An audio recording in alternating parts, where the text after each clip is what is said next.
What's up, ghouls? I'm Melissa, And I'm Brooke. and this is Spooky Tidbits.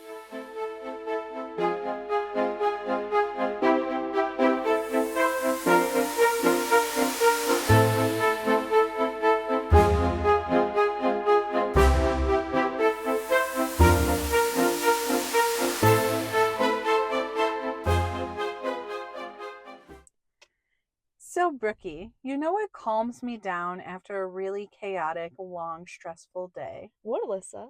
A good true crime documentary. I can agree with that. Yes, yes, yes. And I have a list of some really good ones that I thought would be fun to talk about today. Yeah, definitely. That sounds awesome. And I can't wait to hear all the different stories. And these are like popular ones, right? That's kind of where we're starting off with. Yeah, these are more well-known ones. I don't want to dive deep into the crazy, like, untold ones yet. Yeah, we'll get there. We'll get there. We'll get there. I have the first one I have is Gabby Petito's case, which is actually pretty recent. I have a backstory on it and then a lot of little fun facts in here. Okay, awesome. So the first one I have here is Gabby Petito. After graduating high school in 2017, Gabby moved to Florida to live with her fiance's family. In 2021, Gabby and her fiance, Brian Laundrie, embarked on a cross-country road trip in a converted van, documenting their journey on social media. On August 12th, 2021, the couple were pulled over by police in Utah after a bystander reported an altercation in their van. On September 19th, 2021, Gabby's remains were found in the Spread Creek dispersed camping area near the Trenton National Forest / Grand Trenton National Park region of Wyoming. An autopsy ruled her death a homicide. Cause was blunt force injuries to the head, neck, and manual strangulation. Brian Laundrie returned alone to Florida in the van, refused to cooperate with investigators. The FBI detailed that Brian had used Gabby's debit card without authorization between August 30th and September 1st, 2021, while traveling back to Florida from Wyoming, and that certain text messages between him and Gabby's phone were indicative of him attempting to mislead investigators into thinking she was alive. Laundrie's remains were found in Florida on October 2021. A notebook near his remains contained written statements in which he claimed responsibility for Gabby's death.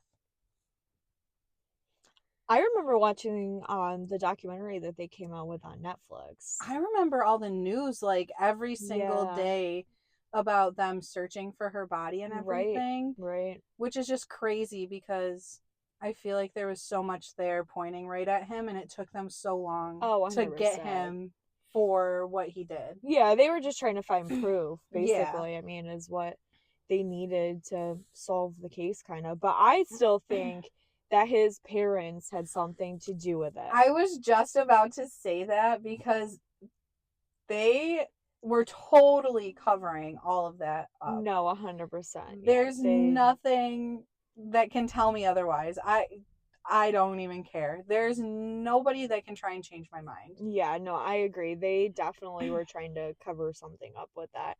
You would see them like in drone footage in their backyard, like burying weird holes and like doing weird stuff, and I remember like them shouting at the protesters and all that kind of stuff too. I remember seeing it on the news and everything. Oh, it was crazy. I feel like it feels like it was a long time ago, but really it was just 4 years ago. Right. It doesn't feel like that long ago to me. I don't know. It feels like it wasn't even a couple years ago, but I couldn't believe it really was 4 years ago. Yeah. It's crazy. It's weird how, but now you don't really see much about her case anymore. Right, like on true. Social It was kind of like media. a trend thing and everything. Yeah. And it's mainly, I mean, I think the story got such a huge audience and stuff, obviously, is because they were social media influencers. Oh, definitely. And she had a pretty large social media following before it all happened, and so the case definitely got more attention than if it would have happened, say, around here or something like that. It definitely got more attention than it Oh, would have. definitely. Yeah. And do you remember when he went live?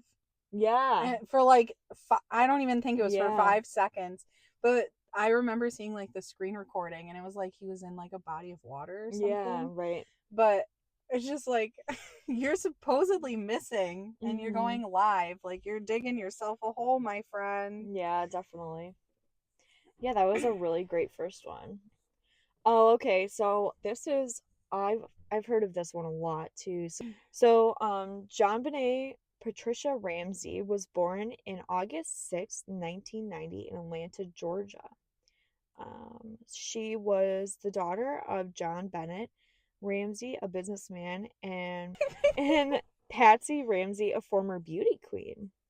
The family lived in Boulder, Colorado at the time of her death. John Bonet had participated in child beauty pageants, which attracted media attention after her death. On December 26, 1996, early morning, Patsy Ramsey called 911 to report John Bonet missing and a ransom note found in their home.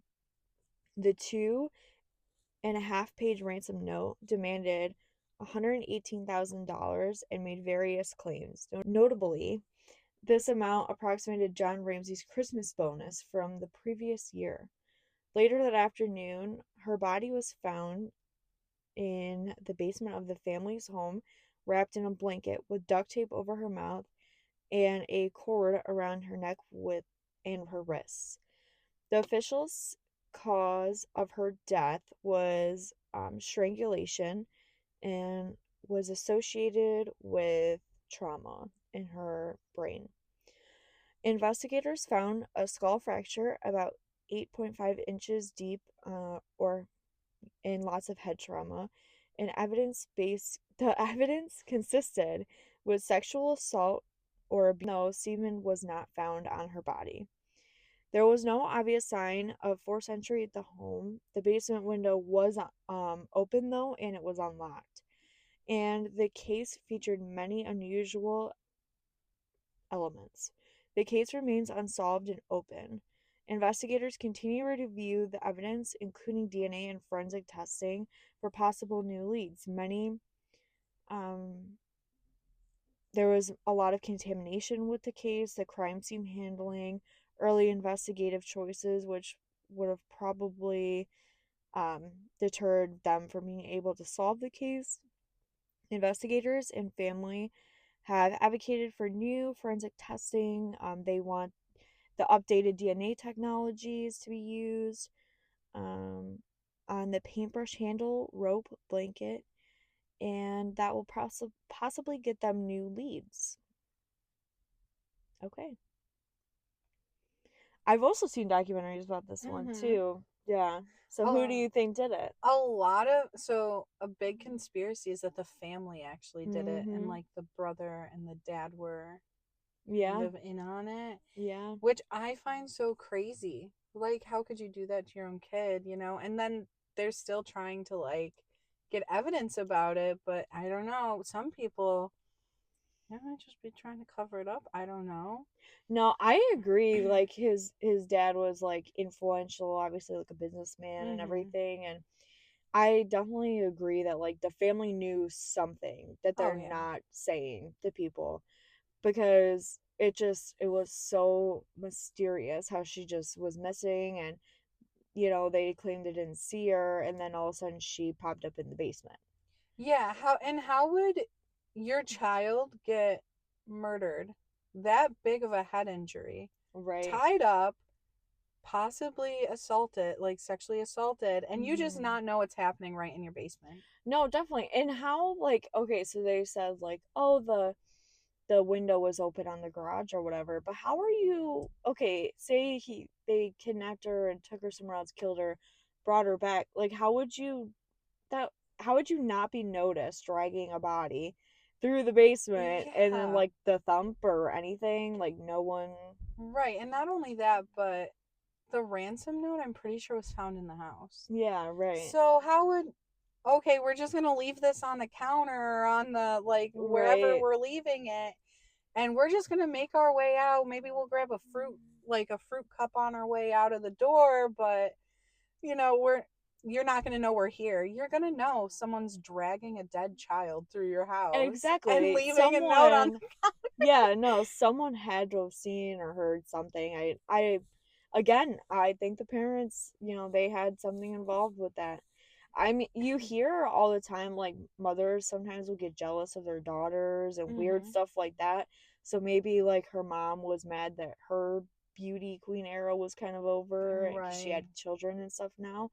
And maybe, she was jealous of that and they did something weird, or, you never know. And yeah, you never know what goes on behind closed doors either. Maybe they're just genuinely like Right. crazy people.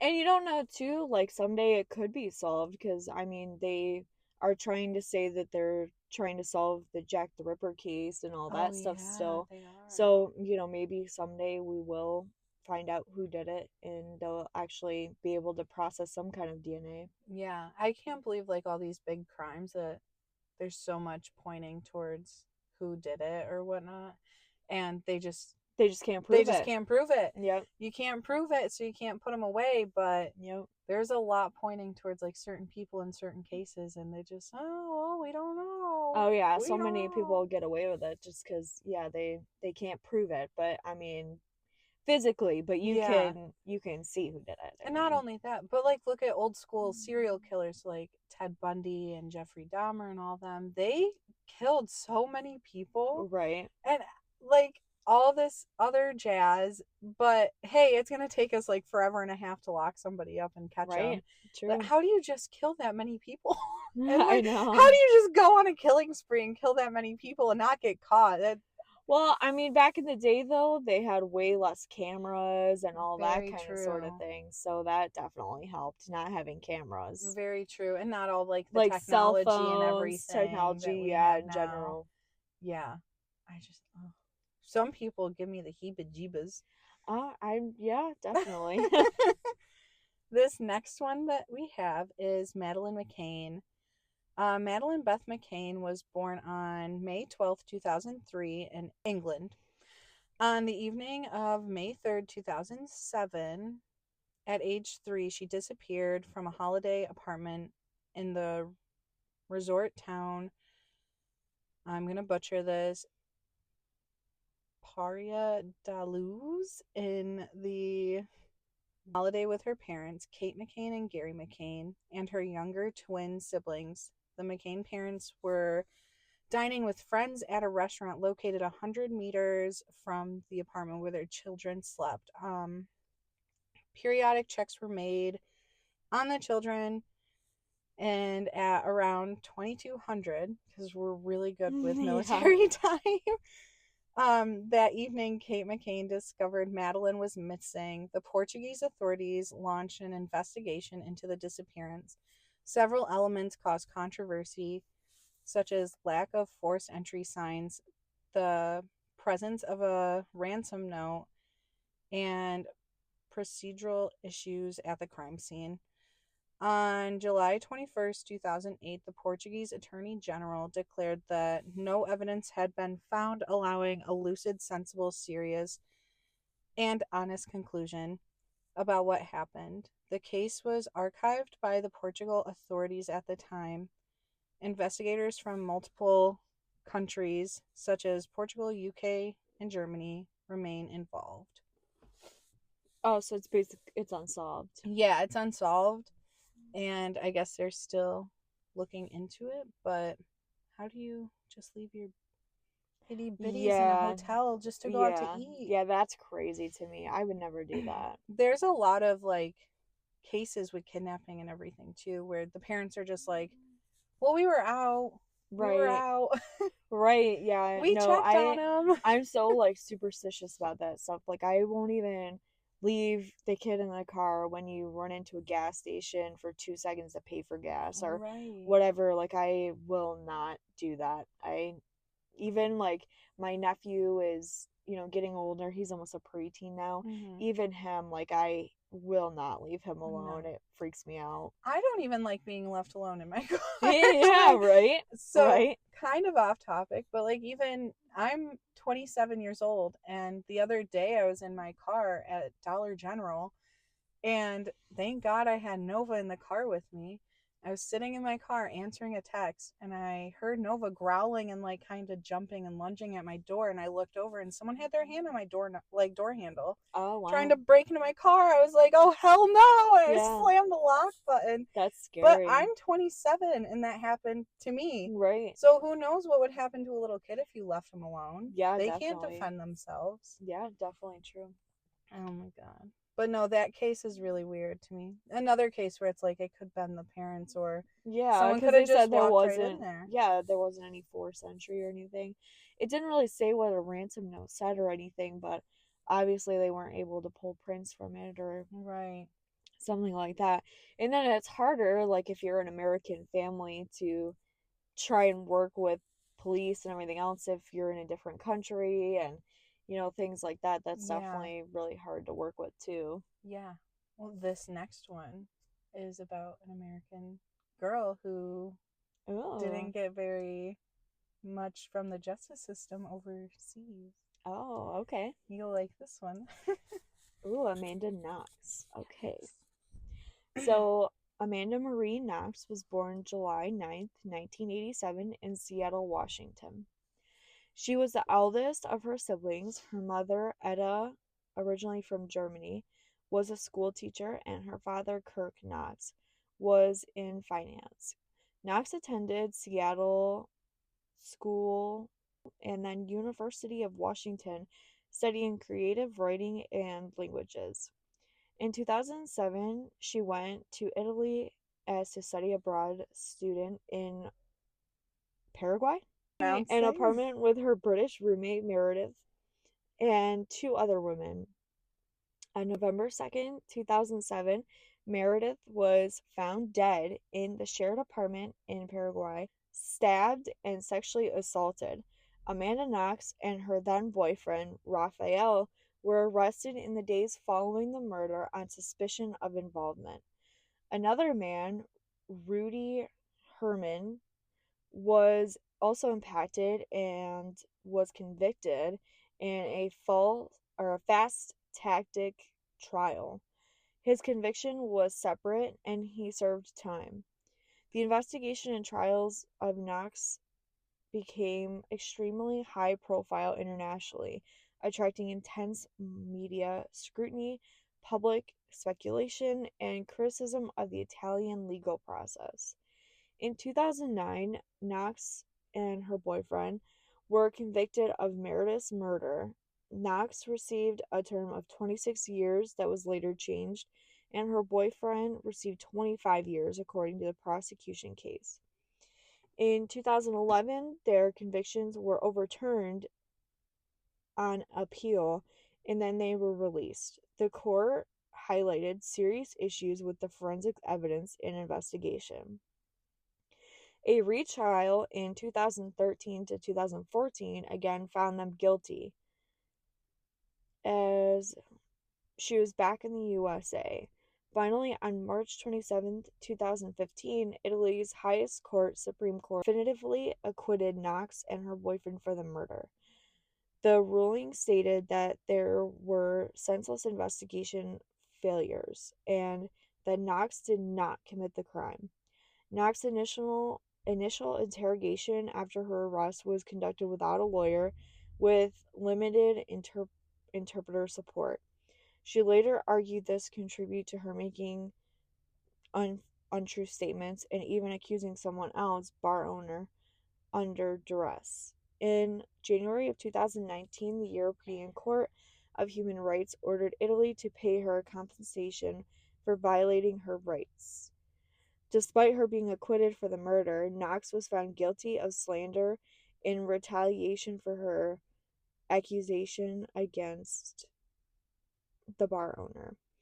In June 2024, an Italian court upheld that verdict, and in January 2005, Italy's highest court affirmed it. After her release, Knox returned to the US, completed her degree, and became an author and public speaker. Okay, so the Amanda Knox case remains a landmark example of how media coverage, public interpretation, and legal flaws can intertwine in high profile criminal cases. Amanda Knox spent nearly 4 years in an Italian prison for a crime that she was later discovered innocent. I've been watching the, I don't know if it's on Hulu or Netflix, but they made like a docu-series like reenacting everything with the Amanda Knox case.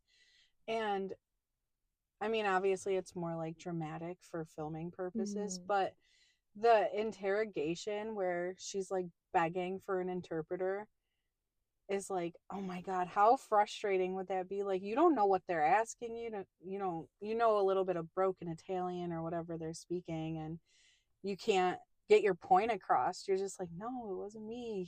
I was here, I was there, and you can't get anything across because of the language barrier. That must be really frustrating. Oh, that's terrible. I've never really heard, I've heard the name, but I haven't heard too much about that one. Mm-hmm. But that's like, I mean, it took that long from, almost early 2000s to 2025 to like finally get a case closed and, know what actually happened. That's Yeah, crazy. that's a huge part of like your life. You don't get to really get back because you were either fighting the legal system or you were in jail or whatever. Right. And that's so crazy that they charged her with slander against the bar owner when it said that, she didn't know what the interpreter or what the police were saying. So she Right. was trying to agree or disagree and everything, and then it all got mixed up. So Yeah. that's crazy that she still ended up in trouble and it Right. was just for slander. Yeah, that one. Yeah. That must have been so frustrating to go through, and for the family to like, you really can't do much as a family to try and help out when it's a completely different Right. legal And when system. they're across the world, Yeah. especially like you live in Seattle, it's pretty far away, that's Mhm. definitely like across the world from Italy. Yeah, it's definitely not just a short car ride down the Yeah. street to the police station. Yeah, and you can visit her or, help her send care packages, Right. anything with being across the world. Yeah. So this one is Elisa Lamb, and I think this one's really cool because a lot of people think that it has to do with like paranormal and everything as well because of where it happened. So Elisa Lamb was born April 30th, 1991 in Vancouver, British Columbia, Canada. Her family had immigrated to Canada from Hong Kong. Lamb was described by friends and family as are described by friends and family as artistic, but she had known mental health issues, specifically bipolar disorder, and was on prescription medication.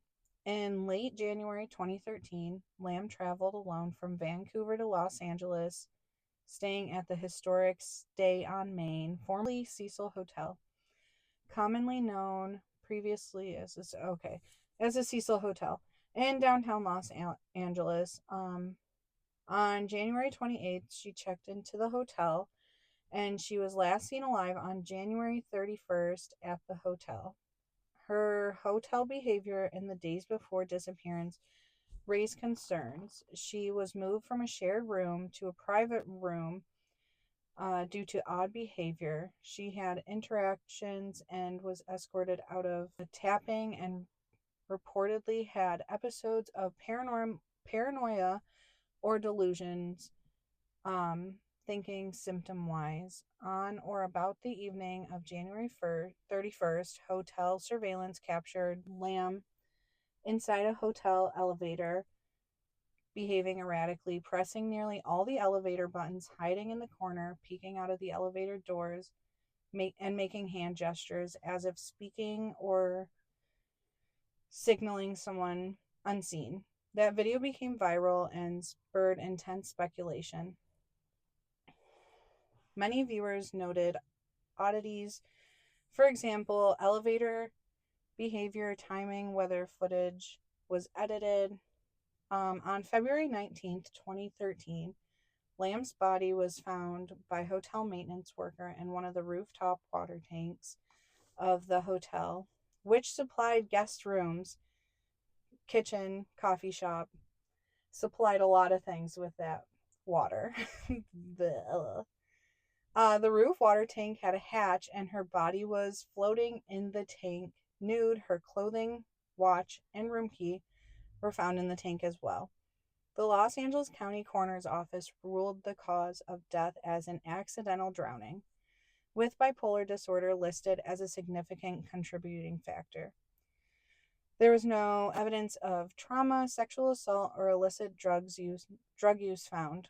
Um, Despite the ruling, many questions remain: how she gained access to the locked rooftop, how she entered the tank, which had a heavy lid and no fixed ladder inside, and whether she closed the lid behind her or if someone else might have been involved. Um, Investigators believe that Lamb's known bipolar disorder and evidence she had likely not been taking medications correctly in the weeks leading up to her disappearance played an important role. In her state of mind, she may have experienced a psychotic manic episode, contributing to disorganized behavior and her ending up on the roof and in the water tank. The combination of a young female tourist, the bizarre elevator footage, the discovery of her body in a hotel water tank, a very unusual place, and the hotel's infamous past. The Cecil Hotel had a reputation for crime, suicides, and some serial killer associations, gave this case a strong mystery and a true crime creepy story angle. Lamb's death triggered scrutiny of the Cecil Hotel's safety, hotel maintenance practices, and security and rooftop access. The hotel was rebranded Stay on Main, but public impression remains shaped by this case. Her case is often cited in discussion of mental health issues, especially for travelers, true crime media, and how internet speculation can amplify mysteries. For her family, the loss remains deeply painful, but many feel the accident only ruling doesn't address all the unanswered hows and what ifs. Nonetheless, no evidence of homicide has emerged. That one's creepy to me. Yeah, that one I've always been kind of creeped out about, because when you look at her in the surveillance videos, she is genuinely terrified. Oh, yeah. And you can see her, like, that side in the back corner, and this girl is just genuinely terrified of what is out of that elevator. Mm-hmm. And I don't know if it is paranormal or would it be like her mental health issues. It kind of sounds like maybe it would be the mental health issues, because people, when they get that adrenaline rush, I mean, with how terrified she was in the elevator, she easily could have lifted something that was super Oh, heavy and yeah. thought maybe she was like jumping in there to hide from whatever she was seeing in an Mm-hmm. episode like that. But I don't know. But then also, like, there's just so many weird things. How the door was locked, and how they said that it was super heavy, and, different things like that. So it's just, I don't know about that one. That one's really creepy. And I mean, the elevator thing, I remember watching that as like a younger kid, and that scared the crap out of me. Like, it was just creepy because the Cecil Hotel, I hear, has a lot of like activity, like people go in there and investigate. I Mm-hmm. mean, it's not that anymore, Mm-hmm. but I've seen a lot of videos where people are like going through there and looking around and stuff, which is probably not supposed to, but I like urbex. Yeah. Um, but no, that, and now like a lot of people will do an elevator like challenge and kind of press all the buttons and see what happens, which is kind of, it's kind of dark. Yeah. But I mean, you never know. Maybe she was seeing something that wasn't there, or maybe she Something was was, there. Yeah. yeah, maybe it was just her mental health or paranormal. You never really know. Yeah, so do you remember, did you ever watch on TikTok where there was this guy a couple years ago that lived across from it, Yes. and he would live stream from there all the time, and he would try and like send drones through the Yes, windows and I used to hmm look forward to watching those videos. yeah, I did too. I still That, follow the guy too. yep. But I used to watch his videos all the time of he would see like random lights turn on and off when no one was living there, and then Mhm. they turned it into a place for, low income people and stuff like that. Mhm. But before they did all the construction and everything, you could see random lights turn on, the curtains Yes. move. It's definitely super haunted. There's been tons of deaths there, overdoses. I mean, it was not the nicest hotel, you know what I Right. mean? It's So, got a lot of history to it with that sort of thing. Like, right, yeah. right. But no, that one always freaks me out. And not to mention, her body was in there for quite some time, Yeah, supplying water to everybody yeah, that's before horrible. they found her body in there. That's just, that's rough. Yeah. Imagine being the worker finding that and having to tell everyone that, like, hey guys, you know that girl that we're missing? Yeah, you're not gonna like You this. guys know that elevator girl? Yeah, she's in the water tank. We're gonna Yeah. need to get her out of there, and you're gonna need to cut the water off to this whole, Yeah. like, That these. would be so traumatizing to be the one that found her Oh my like god. that. I would throw up. I would simply pass away. Oh yeah, I would I'm simply sure, just yeah. pass away. Yeah. And I don't know. How do you get up there, get yourself in there with no ladder and Right. close the lid though? That's true too. Cuz there's what was she supposed to hold on to shut the lid if she's in Yeah, a water true. tank? And those, I don't know if you've like seen the pictures or like whatnot of what they looked like, but they're huge. Oh yeah, that was really It was big, a yeah. ginormous water tank. So if there's no inside ladder, Yeah. how are you going to shut the lid? You're not I that mean, maybe tall. she could have like grabbed onto the handle though and then kind of maybe fell in Like a or little spider jumped in. monkey. Well, yeah, if she was just holding it and kind of jumped in at the same time, Yeah, it like might have monkey bars, closed. kind of. Yeah, yeah. I don't know. People do some crazy things. Well, especially if you're having mental health issues and Hmm. off medications for bipolar and stuff like that, that can definitely do it. That can. You're very right. Yeah, I didn't think of it that way. She could just like, hey. Yeah, yeah.